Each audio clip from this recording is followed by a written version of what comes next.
Merci Monsieur le Président, mes chers collègues. Donc, nous saluons la présentation des engagements de la région Nouvelle-Aquitaine en matière de santé par la voix de Françoise et voudrions apporter quelques éléments supplémentaires.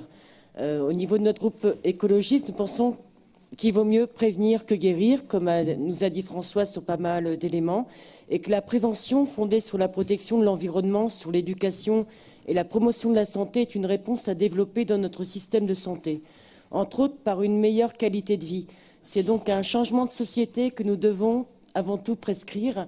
Pour réduire les inégalités sociales de santé, il faudra s'attaquer aux causes profondes qui touchent et toucheront inégalement les habitants de notre région, avec son cortège de conséquences dues au dérèglement climatique. Donc chaleur extrême, nouvelles pathologies, pollution de l'air, de l'eau, des sols, raréfaction des ressources vitales. Si l'on veut aborder sérieusement la santé par le biais environnemental, il faut aussi être conscient des obstacles qui existent, comme ça a été dit aussi par ailleurs, et notamment ceux des lobbies préservant des intérêts économiques du passé au détriment de la santé publique et des biens communs. Dans cette époque de technologie envahissante, nous sommes de plus en plus éloignés du rapport à la nature.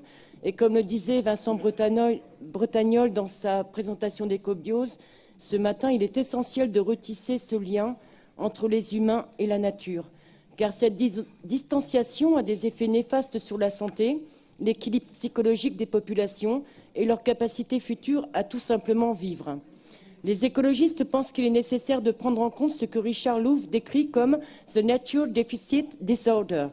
En effet, ce syndrome de troubles de la santé lié à une carence de contact avec la nature et les troubles psychiques et physiques qui en résultent engendre pour la collectivité des désordres croissants qui ne peuvent être déterminés par la seule entrée économique. Il s'agit donc d'explorer la problématique de l'accès au commun et notamment à ce commun qu'est la nature, via une approche écosystémique centrée sur les bienfaits de la biodiversité. La problématique de l'accès au vivant doit être explorée et intégrée dans nos politiques de santé en préventif comme en curatif, avec une vision écocentrique considérant la santé de façon globale, soit comme un état complet de bien-être physique, mental et social, qui n'est pas seulement une absence de maladie ou d'infirmité. L'accès à la nature pour tous et à tous âges, toute la vie, doit être en filigrane de toutes les actions de santé, car il s'agit d'une nécessité de service public et un bien commun premier. La santé environnementale nous amène à reconsidérer les actions publiques en sa faveur, en analysant les causes et en agissant sur elles. La région y est déjà engagée et nous souhaitons qu'elle poursuive une politique volontariste de réduction de la toxicologie environnementale globale, de l'air, de l'eau, avec ses concentrations croissantes de métabolites de pesticides. Cette eau, qui n'est plus de l'H2O malheureusement, mais un cocktail de substances de synthèse dont nul n'a étudié les effets à moyen et long terme sur la biodiversité et la santé humaine. D'amplifier aussi son soutien à l'agriculture paysanne, à l'alimentation de qualité et de proximité pour proposer une alternative accessible à l'alimentation industrielle responsable de nombreuses pathologies de ce début de siècle.